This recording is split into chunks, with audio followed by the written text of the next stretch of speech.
দুনিয়ার এক প্রান্ত থেকে আরেক প্রান্ত ছুটে বেরিয়েছি।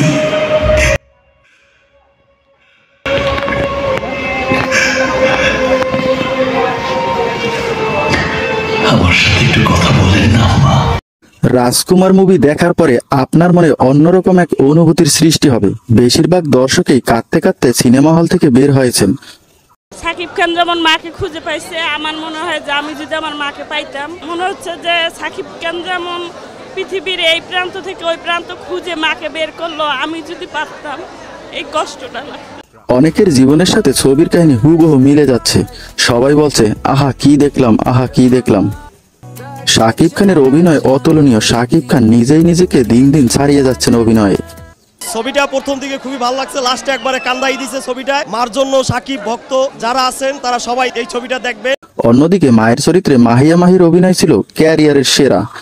আগে মাহিয়া মাহি যেখানে শাকিব খানের নায়িকা হিসেবে কাজ করেছেন, রাজকুমার মুভিতে সেখানে মায়ের চরিত্রে অনবদ্য অভিনয় করেছেন, যা অবশ্যই পুরস্কারের দাবিদার।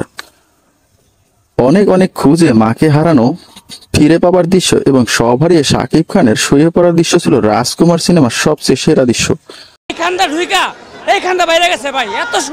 রাজকুমার মুভি দেখার পরে আপনার মনে অন্যরকম এক অনুভূতির সৃষ্টি হবে। বেশিরভাগ দর্শকই কাঁদতে কাঁদতে সিনেমা হল থেকে বের হয়েছেন।